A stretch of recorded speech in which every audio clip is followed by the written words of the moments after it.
Hello, today we are going to see marginal costing. The word marginal refers to additional. So, marginal cost is the additional cost incurred for production of an additional unit. Here we are going to take one example. Cost of production of 10 units is rupees 40. Cost of 11 units is rupees 44. If we will compare these two costs, we'll come to that the cost of production of 11 additional unit is rupees 4. It is the cost which is variable cost. In marginal costing, variable cost is charged to the product and fixed costs are treated as period cost and are not charged to the product. As we have seen, marginal cost is equals to variable cost, that is prime cost plus variable overheads. Now we are going to see marginal cost equations.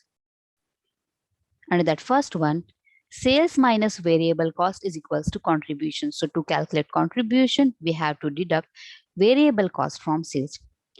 Next one is contribution minus fixed cost is equals to profit.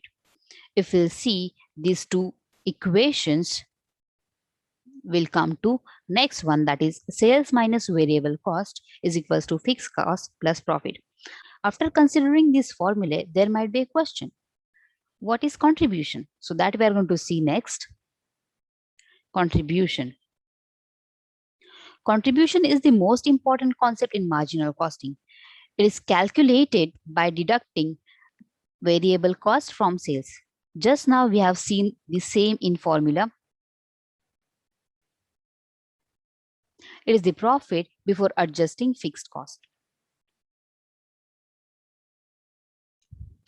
The concept of contribution plays a key role in assisting management in taking many important decisions, such as deciding break-even point. Break-even point is that point of sales where there is neither profit nor loss. Next one is deciding which article to produce, which to continue or discontinue to produce.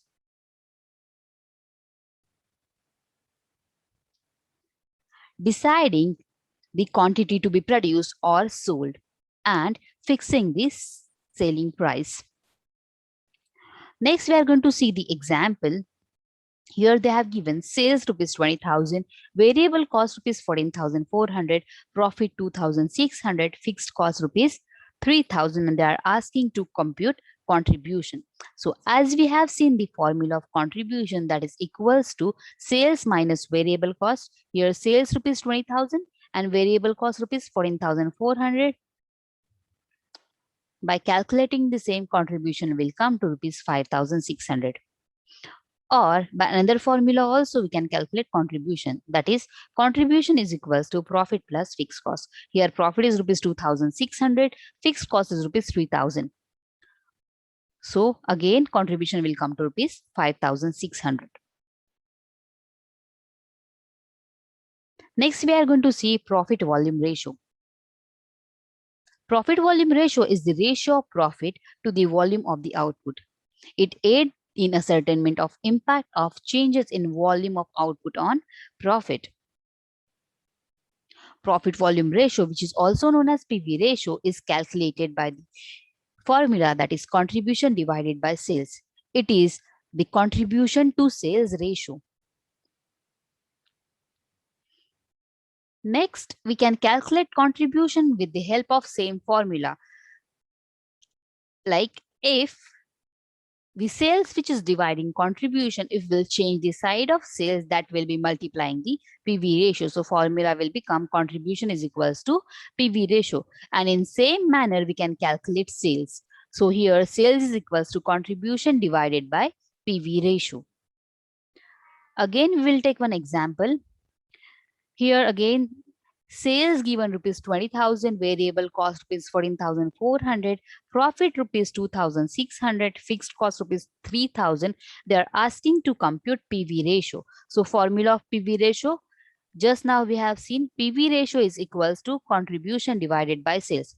But now we do not have contribution, so we have to calculate the same. So contribution is equals to sales minus variable costs. So sales rupees 20,000 and variable cost 14,400. By considering these two, contribution will come to rupees 5,600. Now we will put this 5,600 in our formula. So here 5,600 divided by sales, that is 20,000. So it will come to 28%. Since we want the answer in percentage, that is why we'll multiply that ratio by 100. Next, we are going to see uses of PV ratio. PV ratio helps in determination of break-even point. It helps to a certain margin of safety. PV ratio helps in determination of profit at particular volume of sales, and in same way in determination of sales to undesired profit. Next thing we are going to see is break-even analysis. As we have seen, break-even point means the point of no profit, no loss. It is the volume of output or sales at which the total cost is exactly equals to revenue. Below break-even point, the company will suffer losses.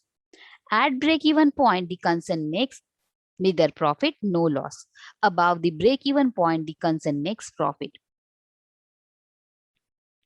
Break-even point is calculated by the formula. If we want the answer in units, that means by producing or selling how many units the company is going to face no profit, no loss.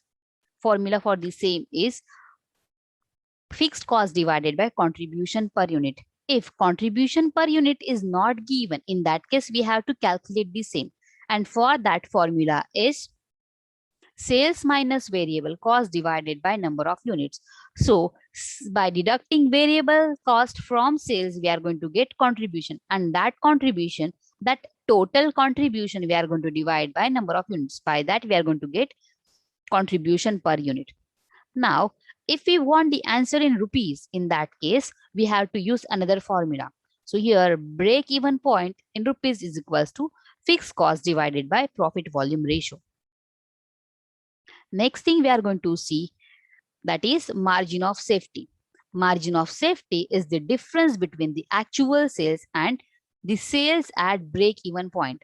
Thus, it is calculated by the formula, that is margin of safety. If you want the answer in rupees, in that case, actual sales minus break-even sales. So these figures must be in rupees. And if you want the answer in units, in that case, margin of safety in units is equals to actual sales in units minus break-even units. It is the sales over and above break-even sales. Larger margin of safety indicates stronger business. Such business can continue even when the sales decreases due to recession. Margin of safety is directly linked with profit. Hence, profit can be calculated with the formula, that is margin of safety multiplied by profit volume ratio. Now we are going to see significance of margin of safety. As at margin of safety, sales beyond break-even point, it indicates cushion or safety margin available to the firm in terms of sales revenue. It provides stability and safety to the firm. In coming video, we will see the practical problems on this topic. Thank you.